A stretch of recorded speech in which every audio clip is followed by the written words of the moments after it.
Well, let's begin this way. The Renewed Hope mega farm estate has been described as a game changer, one that could redefine youth participation in agriculture. But beyond the buzz, what concrete incentives are in place to make farming genuinely attractive for the youth and also productive and, how would I put it now, attractive and profitable for the youths? All right, thank you so much for having me in the studio today, and good morning, Nigerians. So for me, a very good question, and I must tackle it from this angle. I must give it to the government of the day for coming up with this idea of the Renewed Hope mega farming estates, right? Is it best after sliced bread? What do I mean is the government is being the first risk taker by setting up NAUDA and then recapitalizing BOA and NADF, structuring them in a way to ensure that they can tackle the epidemic that has been building the agribusiness space today.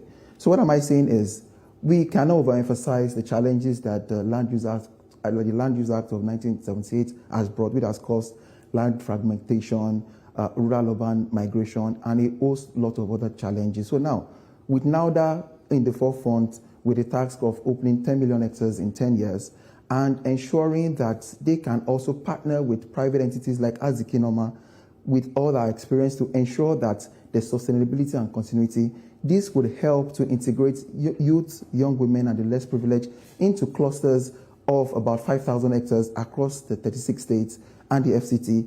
And the partnership is boasting to see to it that we, NAUDA on their own hand, goes ahead to clear the land, because we know there's high cost of mechanization, high cost of clearing land is a burden for private entities. So with NAUDA going ahead to clear the land and partner with Azikinoma as an implementing and a managing partner, we will now come up with the inputs with the climate smart agriculture, regenerative agriculture, and most importantly, guaranteed offtake. So what the youths, the young women, and the less privileged just needs to do is just to come into the clusters where we now give them a minimum of about 5 hectares and then ensure that we provide an enabling environment where everything they need to ensure that they produce and also earn sustainably and earn a good living is what Azikinoma is going to produce. And at the end of the day, the produce, we are also going to use it to link it up to food bank for the government and also see to it that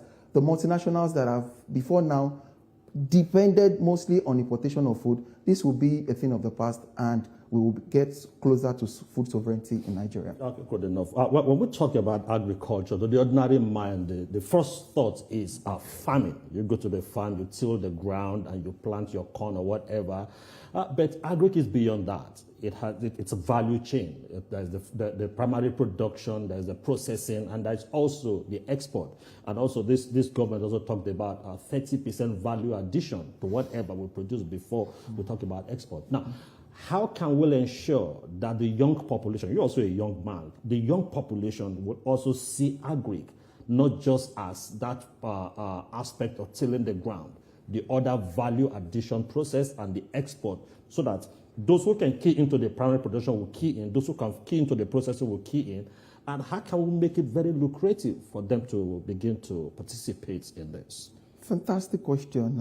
And then also, right, I must also give it to the president of the day, President Bola Tinubu, right? If you look across the major sector and the drivers of our agriculture today, look at NADF being headed by Mohammed Ibrahim, look at BOA being headed by Ayo Shoterin, look at NAUDA being headed by Cornelius Adebayo.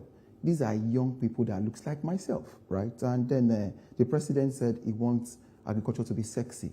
And inherently, if you look at the body language or if you look at what the president is saying silently, he's telling us that he's putting the sovereignty and the full sovereignty of Nigeria into the hands of the young people. He's putting the young people in the forefront to ensure that we can drive production and we can be a net exporter of food in Nigeria. It's instructive. This has never been done before.